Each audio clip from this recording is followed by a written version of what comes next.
Boa noite, sou o Carlão. Muitas caras novas aqui, é um privilégio estar aqui falando com vocês, ao mesmo tempo uma responsabilidade, falando de um tema talvez polêmico e talvez não muito bem resolvido na nossa relação enquanto protestantes, enquanto confessionais nesse sentido. Mas é um desafio bom também, porque é uma oportunidade para a gente tirar um pouco das ideias erradas, dos ruídos de comunicação que houveram ao longo da história, e para a gente poder um pouco fazer um trabalho de ressignificação daquilo que se perdeu no começo, daquilo que se perdeu no meio do caminho, talvez.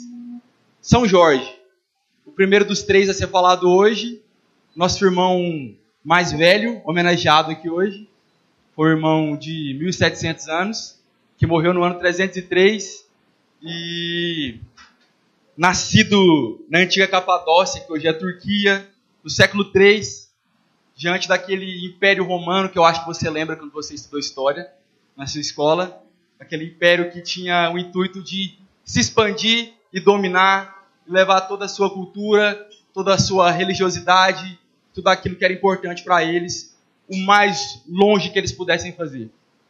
Então, no século III, na época de Diocleciano, era o imperador de Roma. Naquele vasto território havia um jovem chamado Jorge de Anite, que se destacava por ser um bom soldado. O Jorge aqui, o irmão Jorge, o irmão São Jorge, ou São Irmão Jorge, não sei ainda como chamá-lo, ele se destacou por ser um bom soldado. Era cristão desde criança, influenciado pela fé de seus pais, e temos coisas importantes para aprender em relação à vida desse irmão hoje. Bom, o bom soldado em questão aqui, ele foi promovido rapidamente para capitão do exército romano, que não era pouca coisa, devido à sua dedicação e também à sua habilidade. Ele era um bom soldado, um bom profissional. A história não para por aqui. A prosperidade na vida de São Jorge, vamos dizer assim, foi tanta que... Ok?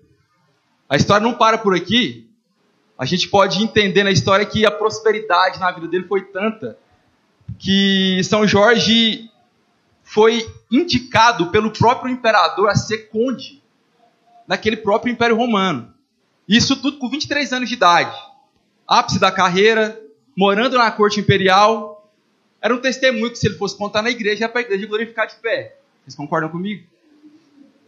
Bom, pouco tempo depois, esse mesmo Diocleciano, imperador romano, entendendo que os cristãos eram de alguma forma uma ameaça para os projetos de Roma, para a expansão de Roma, ele resolve perseguir os cristãos, e é claro que todos os seus melhores homens estavam incluídos nesse propósito de perseguir os cristãos que eram entendidos como uma ameaça para o império. Eu queria ler um texto bíblico com vocês, está lá em Lucas 21, versículo 12 e 13, que diz o seguinte... Valeu. Mas antes de tudo, prenderão e perseguirão vocês. Então, os entregarão às sinagogas e prisões, e vocês serão levados à presença de reis e governadores. Tudo por causa do meu nome. Será para vocês uma oportunidade de dar testemunho. Eu tenho que contar um spoiler de um filme aqui. Tenho que contar o final do filme. Caso você não saiba, esse mesmo irmão, São Jorge, ou São Irmão Jorge, ou São Jorge, ele foi morto no final. Ele foi decapitado no dia 23 de abril de 303. O Jorge aqui, que a gente poderia dar um nome para o filme dele de Cristão Ordinário também, e a sua vida e sua morte nos conta muito desse tema que a gente está falando hoje. Outro texto bíblico que me faz lembrar bastante dessa história contada pela vida de São Jorge, é o texto de Filipenses 1, 20 e 21, que diz o seguinte: aguardo ansiosamente e espero que em nada serei envergonhado. Pelo contrário, com toda a determinação de sempre, também agora Cristo será engrandecido em meu corpo, quer pela vida, quer pela morte, porque para mim o viver é Cristo e o morrer é lucro. A gente pode ver algumas semelhanças na vida do apóstolo Paulo, na vida do que o apóstolo Paulo disse, e na vida de São Jorge também. O São Jorge aqui em questão, ele frustra os planos de prosperidade propostos por Diocleciano, pelo imperador. São Jorge havia encontrado um tesouro maior. São Jorge havia encontrado o tesouro de valor e foi fiel até a morte. O milagre de um soldado que se entrega até a morte pela causa de Cristo já seria um testemunho inspirador para nós. A gente está vivendo uma época onde soldados, ou num país onde a referência de soldados para a gente honrar tem ficado em crise. A gente olha na nossa timeline de Facebook, a gente vê a presença e a figura de soldados que falsificam títulos. E aqui a gente vê a figura de um soldado que deu a sua vida por uma causa, que não negociou seus princípios e que, mesmo na tentação de ser levantado mais ainda do posto que ele ocupava por um imperador, pelo grande homem do mundo, ele não faz negócio. Ele não nega a sua fé. E ele vai até a morte para honrar aquele tesouro de valor que ele tinha encontrado. Isso já por si é um testemunho muito inspirador.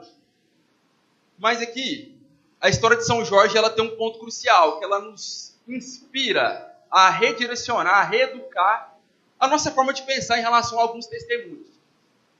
A história de São Jorge ela nos inspira, nos reeduca a olhar para alguns testemunhos na história, alguns irmãos, e a gente vê um pouco mais em relação à vida e não só à morte. Eu explico melhor. Tem um aspecto aqui de dar a vida por Cristo. Não é só morrer pela causa de Cristo, mas viver Cristo intensamente enquanto se vive. Vocês já repararam nos testemunhos mais midiáticos, naqueles que causam mais impacto na nossa vida? Vocês já repararam que a vida do cristão ordinário ela não ocupa muito esse espaço? Lembra daquele crente nota 6,5 a vida toda? Aquele cristão que viveu como crente. O testemunho dele, a nossa vida, o nosso entendimento está viciado em não olhar para uma pessoa que viveu honestamente, foi um crente que pediu muito perdão durante toda a sua vida.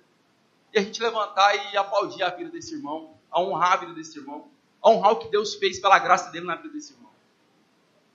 Nós temos que nos reeducar, irmãos, a ter um entendimento de dar a vida por Cristo não é só morrer, mesmo que essa vida o honre, mesmo que a vida de um martírio, uma vida martirizada, glorifique a vida desse Deus.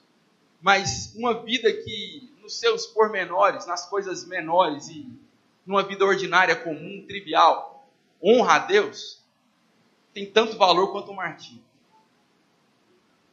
Você não precisa ser um santo nesse sentido de ter um sonho de morrer por essa causa, de honrar por um dom do martírio. Mas você pode glorificar esse mesmo Deus, glorificar o testemunho desse mesmo Cristo, tendo uma vida de crente.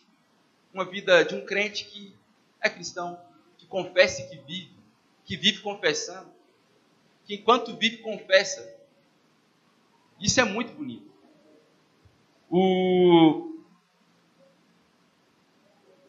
Isso me lembra de uma outra questão. Outra coisa que testemunha muito. A vida de um cristão ordinário faz menção àquilo que os sapatos luteranos nos diziam na época da Reforma. A vida de um soldado que foi promovido pelo seu testemunho chegou a um alto posto porque era um bom cristão, porque fazia o que tinha que fazer, porque honrava o seu Deus no seu trabalho, na sua vida. Diz muito em relação ao testemunho que os sapatos luteranos davam na época da Reforma. A história nos conta que os sapatos luteranos davam testemunho porque eles não tinham cruzes dentro dele.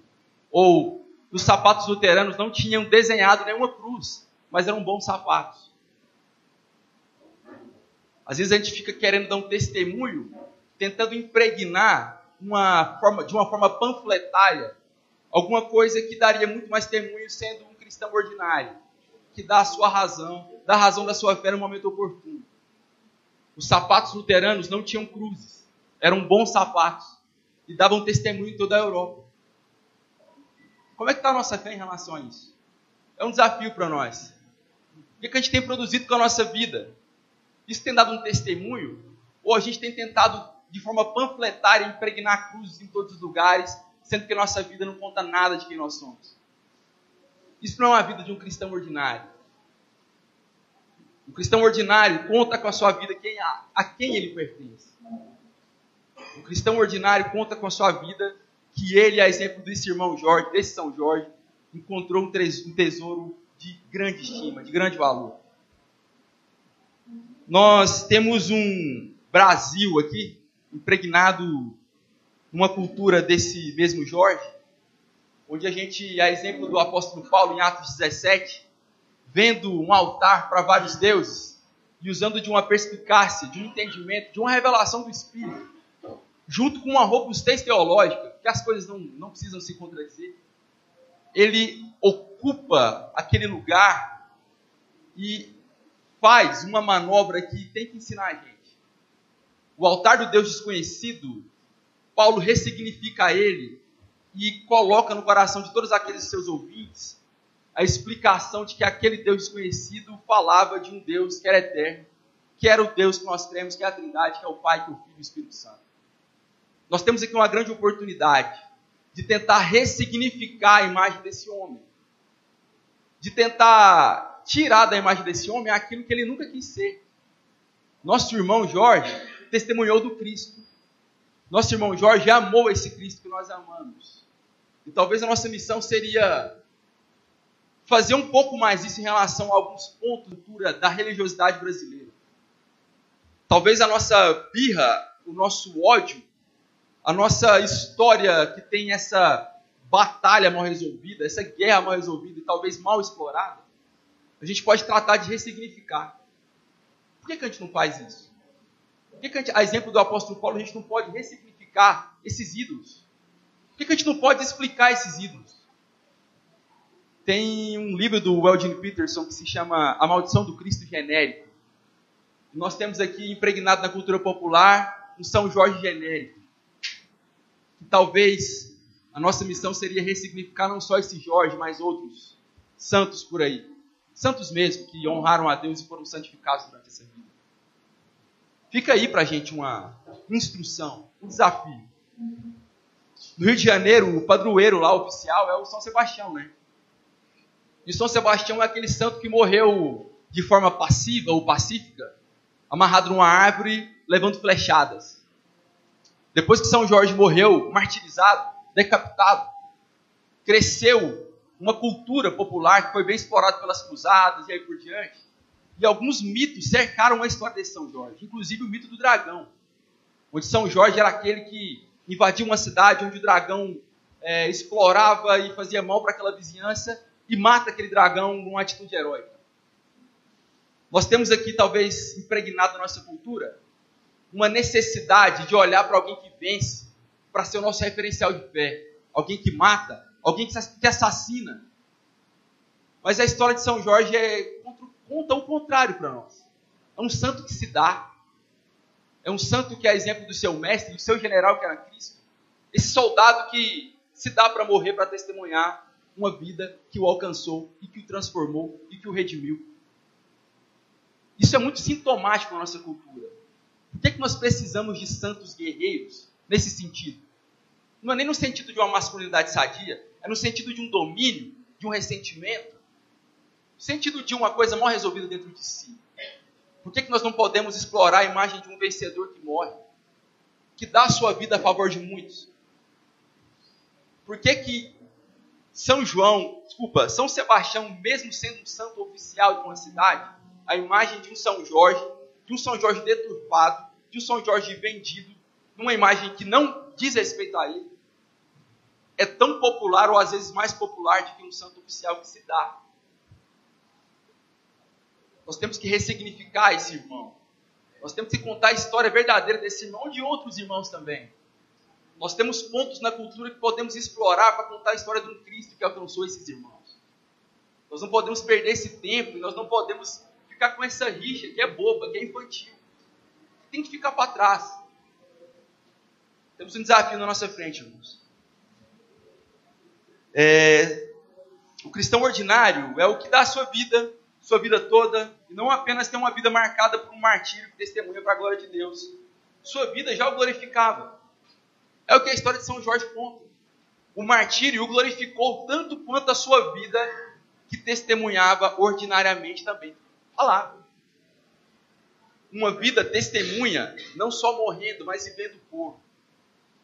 E mesmo que na soberania de Deus Ele queira que a nossa morte testemunhe de uma forma mais martirizada, como alguns irmãos ao redor do mundo têm tido paradoxalmente, esse privilégio, a nossa vida pode gritar a causa de Cristo, da mesma forma, vivendo de forma ordinária. Sendo um bom soldado, sendo um bom publicitário, designer, pastor, sendo um bom comerciante, sendo aquele que leva a causa de Cristo para tudo que você tem e é, que não compartimentaliza nada da sua vida, onde você vai ser aquele cristão em todos os lugares, em todas as esferas da sociedade, onde você estiver incluído e influenciando. A gente tem que aprender com essas histórias, irmãos. Se a gente for forçar um pouco a barra em relação ao mito, a alegoria do dragão na história de São Jorge, nós honraríamos muito mais a vida desse irmão Jorge aí, se nós matássemos diariamente esse dragão que vorazmente nos assedia para viver para nós mesmos. Talvez o dragão que São Jorge teve que matar, ou o dragão que ele enfrentou metaforicamente na sua vida, tenha tido mais força, fosse esse dragão que gritava para ele se poupar, para ele aumentar o testemunho de glória, de realização pessoal que ele tinha, onde aos 23 anos de idade ele já estava no ápice da sua carreira, vivendo no palácio, ocupando a maior das honrarias, sendo contado e estimado por um imperador que queria mais domínio, em detrimento de perseguir os seus irmãos. O testemunho desse Jorge é que ele matou esse dragão dentro dele, que falava ganha, que falava poupa-te, e assassinou esse dragão para viver uma vida que glorificava a Deus na sua vida ordinária e na sua morte, que testemunhava um Cristo que era o maior tesouro que ele poderia ter encontrado. Isso tem que dizer alguma coisa para nós.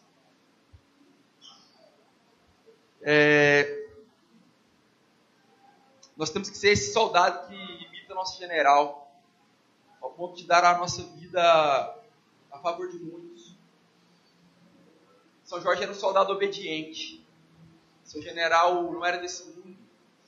Ele era um soldado que amou muito e usou todas as suas armas para honrar esse Deus, honrar esse Cristo que o comprou com um precioso sangue. Que esse Jesus que nos salvou, que salvou esse santo irmão, que nos ajude a sermos mais cristãos e que nos ajude a sermos mais pequenos cristãos ordinários, que temos um Pai general que nos inspira a viver uma vida ordinária na vida e na morte. O Senhor nos ajude. Amém?